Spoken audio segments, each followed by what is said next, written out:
জানিয়ে দিব আমাদের হাতে থাকা সর্বশেষ গুরুত্বপূর্ণ আপডেট সংবাদ। উত্তর ইসরায়েলে হামাসের রকেট হামলা। এদিকে মধ্য গাজায় ভয়াবহ যুদ্ধ, হামাস যোদ্ধাদের হামলায় ইসরায়েলের 14 সেনা নিহত।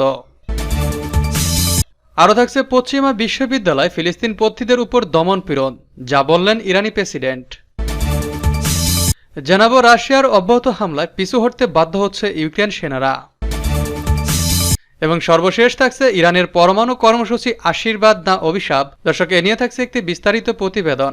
এতক্ষণ শুনছিলেন সংবাদ শিরোনাম, এখন বিস্তারিত। উত্তর ইসরায়েলে রকেট হামলা চালিয়েছে ফিলিস্তিনি প্রতিরোধ আন্দোলন হামাস। সোমবার সংগঠনটির টেলিগ্রাম চ্যানেলে তথ্য জানানো হয়েছে। জেরুজালেম পোস্টের খবরে বলা হয়েছে, দক্ষিণ লেবানন থেকে ইসরায়েলের একটি সামরিক ঘাঁটি লক্ষ্য করে 20টিরও বেশি রকেট নিক্ষেপ করা হয়েছে। এই হামলার দায় স্বীকার করেছে হামাসের সামরিক শাখা আল কাসাম ব্রিগেড।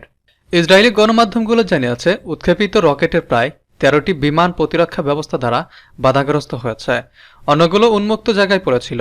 তবে এখন পর্যন্ত এই হামলায় কোনো ক্ষয়ক্ষতির খবর পাওয়া যায়নি।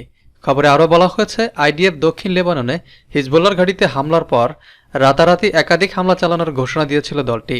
এর পরপরই এই হামলা হয়। মধ্য গাজায় ভয়াবহ যুদ্ধ, হামাস যোদ্ধাদের হামলায় ইসরায়েলের 14 সেনা হতাহত। ফিলিস্তিনের অবরুদ্ধ গাজা উপত্যকায় মধ্য অঞ্চলে ইহুদিবাদী ইসরায়েলের বর্বর সেনাদের সাথে প্রতিরোধকামী যোদ্ধাদের ভয়াবহ সংঘর্ষে অন্তত 3 দখলদার সেনা নিহত এবং 11 জন আহত হয়েছেন। ইসরায়েলের গণমাধ্যম এই হতাহতের খবর জানিয়ে বলেছে, নিহত রিজার্ভ সেনারা ইসরায়েলের সামরিক বাহিনীর 99তম ডিভিশনের সদস্য ছিল। গাজার নেতজারিন চেক পয়েন্টের কাছে তারা নিহত হয়। এই নেতজারিন চেক পয়েন্টের মাধ্যমে উত্তর এবং দক্ষিণ গাজা বিভক্ত হয়েছে। ওই সংঘর্ষে 11 জন ইহুদিবাদী সেনা আহত হয়। ইসরায়েলি গণমাধ্যম বলছে, হতাহত কয়েক সেনাকে হেলিকপ্টারে করে যুদ্ধক্ষেত্র থেকে সরিয়ে নেওয়া হয়েছে, তবে কয়েকজন যুদ্ধক্ষেত্রেই চিকিৎসা নিচ্ছে। হামাসের সামরিক শাখা আল কাসাম ব্রিগেড ঘোষণা করেছে যে তারা নেতজারিন চেকপয়েন্টে ইহুদিবাদী সেনাদের কমান্ড সেন্টার লক্ষ্য করে মর্টারের ভারী গোলা দিয়ে হামলা চালায়। এই হামলায় ইসরায়েলি সেনাদের ব্যবহার করা অবিস্ফোরিত গোলা ও বোমা ব্যবহার করা হয়েছে।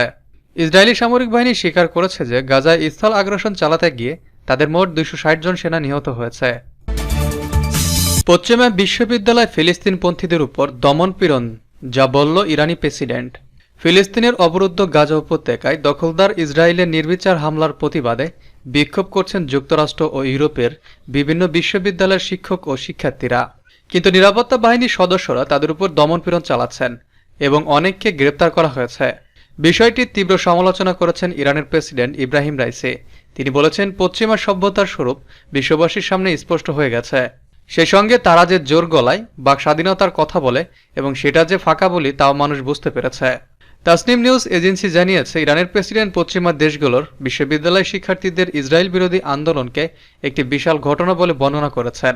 তিনি বলেছেন, এসব দেশের সরকারগুলো শিক্ষার্থীদের স্বতঃস্ফূর্ত আন্দোলন দমন করে কথিত পশ্চিমা সভ্যতার প্রকৃত চেহারা বিশ্ববাসীর সামনে স্পষ্ট করে দিয়েছে। রোববার তেহরানে মন্ত্রিসভার এক বৈঠকে এমন মন্তব্য করেন রাইসি। তিনি বলেন, পশ্চিমা দেশগুলোতে বিশেষ করে মার্কিন যুক্তরাষ্ট্রে আন্দোলনরত বিশ্ববিদ্যালয়ের শিক্ষক ও শিক্ষার্থীদের বিরুদ্ধে ব্যাপক দমন অভিযান ও ধরপাকড়ের ঘটনা তাদের জন্য আরেকটি কলঙ্ক বয়ে এনেছে, যারা বাক স্বাধীনতা রক্ষা করার দাবি করে। ইরানের প্রেসিডেন্ট বলেন, বিশ্ববাসীর সামনে কথিত পশ্চিমা সভ্যতার ধ্বজাধারীদের স্বরূপ উন্মোচনের এই ঘটনায় গাজা উপত্যকার নিরপরাধ শহীদ ফিলিস্তিনিদের অবদান রয়েছে। বর্বর ইসরায়েলি বাহিনীর নির্বিচারে হামলায় অগাতরের জীবন বিলিয়ে দিয়ে তারা পাশ্চাত্যের কথিত ভদ্র চেহারার মুখোশ খুলে দিয়েছেন।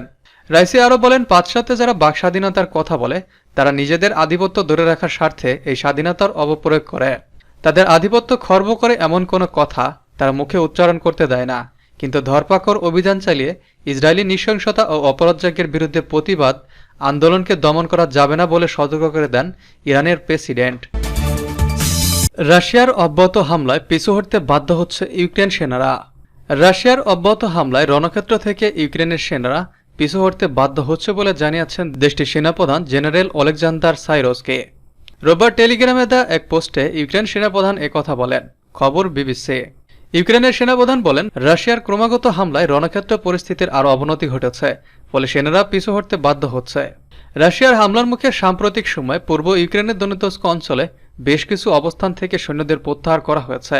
বিবিসির প্রতিবেদনে বলা হয়েছে, অস্ত্র সংকটে ভুগতে থাকা ইউক্রেন যুদ্ধক্ষেত্রে আরও দুর্বল হচ্ছে, ফলে এই সুযোগ কাজে লাগাচ্ছে রাশিয়া।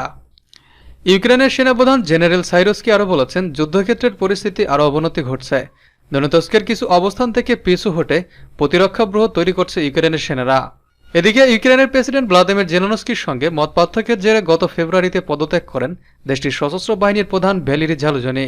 এরপরই তার স্থলাভিষিক্ত হন জেনারেল ওলেকজান্ডার সাইরস্কে। এদিকে কিয়েভকে নতুন করে অস্ত্র দেওয়া সংক্রান্ত $61 বিলিয়ন একটি বিল কয়েক মাস আটকে থাকার পর গত সপ্তাহে তাতে অনুমোদন দিয়েছেন মার্কিন আইন প্রণেতারা। যত দ্রুত সম্ভব কিয়েভে নতুন করে অস্ত্র পাঠানোর প্রতিশ্রুতি দিয়েছেন ওয়াশিংটন। এতে করে জরুরি হয়ে পড়া অস্ত্র ও গোলাবারুদ পাবে ইউক্রেনীয় বাহিনী। ইরানের পরমাণু কর্মসূচি আশীর্বাদ না অভিশাপ? পরমাণু বোমার জনক হিসেবে পরিচিত ডক্টর জে রবার্ট ওপেনহেইমার এমন স্বগক্তি বিশ্ববাসী স্মরণ করছে ভিন্নভাবে। 1945 সালের 6 আগস্ট জাপানের হিরোশিমায় পরমাণু বোমা ফেলার মধ্য দিয়ে মানব সভ্যতার ইতিহাসে যে জঘন্যতম ঘটনা সংঘটিত হয় তার স্মরণে সারা বিশ্বে পালিত হয় হিরোশিমা দিবস। পরমাণু বোমার এমন জনবিধ্বংসী ভূমিকার প্রেক্ষাপটে গত 21 এপ্রিল ইসরায়েলি সংবাদ মাধ্যম জেরুজালেম পোস্টের এক সংবাদ শিরোনামে বলা হয়, ইরান এরপর আঘাতে আসতে পারে পরমাণু কেন্দ্রগুলোয়। বলাই বাহুল্য, সামরিক দিক বিবেচনায় একটি দেশের মর্যাদা বিশ্বমঞ্চে তুলে ধরতে পরমাণু বোমার ভূমিকা অপরিসীম। তাই অপেক্ষাকৃত দুর্বল অর্থনীতির দেশ উত্তর কোরিয়াকে সমীহ করতে হয় অপেক্ষাকৃত সবল অর্থনীতির দেশ দক্ষিণ কোরিয়াকেও। আবার শুধু পরমাণু বোমার কারণেই দক্ষিণ এশিয়ার সবচেয়ে বড় অর্থনীতির দেশ ভারতকে সমঝে চলতে হয় ভঙ্গুর অর্থনীতির পাকিস্তানকে। ঠিক একই ভাবনায় মধ্যপ্রাচ্য। একমাত্র পরমাণু শক্তিধর দেশ হিসেবে ইসরায়েলকে দেখা হয় ভিন্ন দৃষ্টিতে। তাই প্রশ্ন উঠতেই পারে যে তেল আবিবকে টেক্কা দিতে তেহরান কি সেই পথেই হাঁটছে? আবার ইরানের দীর্ঘদিনের পরমাণু কর্মসূচি দেশটির জন্য আশীর্বাদ নাকি অভিশাপ, এমন প্রশ্ন যাওয়া অস্বাভাবিক নয়। বিপ্লবের আগে ইরানের পরমাণু কর্মসূচি ইতিহাস ঘাটলে দেখা যায় ইরানের পরমাণু কর্মসূচির শুরু সেই 1950-এর দশকে। উপসাগরীয় দেশটির পরমাণু কর্মসূচির ধারাবাহিকতা নিয়ে গবেষণা প্রতিষ্ঠান ইউনাইটেড স্টেট ইনস্টিটিউট অব পিসের প্রতিবেদনে বলা হয়, পৃথিবীতে আরও কোনো দেশ যে সভ্যতা বিনাশকারী পরমাণু বোমা তৈরি না করে, তাই হিরোশিমা ও নাগাসাকিতে ধ্বংসের পর যুক্তরাষ্ট্র ঘোষণা দেয় শান্তির জন্য পরমাণু কর্মসূচির। 1957 সালে 5 মার্চ এই কর্মসূচির অংশ হিসেবে ওয়াশিংটন ও তেহরান বেসামরিক পরমাণু সহযোগিতা চুক্তি সই করে। চুক্তি অনুসারে ইরানকে কারিগরি সহায়তা ও পরিশোধিত ইউরেনিয়াম সরবরাহ করে যুক্তরাষ্ট্র। এরপর 1959 সালে যুক্তরাষ্ট্র ও যুক্তরাজ্যের ঘনিষ্ঠ মিত্র ইরানের শাসক শাহ মোহাম্মদ রেজা পাহলভি তেহরানে পরমাণু গবেষণা কেন্দ্র গড়ে তোলেন। 1967 সালে যুক্তরাষ্ট্র তেহরান পরমাণু কেন্দ্রে প্রথম গবেষণা রিয়্যাক্টে পাঠায়। 5 মেগাওয়াট বিদ্যুৎ উৎপাদনে সক্ষম সেই রিয়্যাক্টটি এখনও কার্যকর। ইউনাইটেড স্টেট ইনস্টিটিউট অব পিসের তথ্য বলছে 1968 সালের 1 জুলাই ইরান পরমাণু নিরস্ত্রীকরণ চুক্তিতে সই করে। 1970 সালের ফেব্রুয়ারিতে দেশটির পার্লামেন্ট চুক্তিটির অনুমোদন দেয়। এর অধীনে ইরানের ইউরেনিয়াম সমৃদ্ধকরণ আন্তর্জাতিক অঙ্গনে বৈধতা পায়।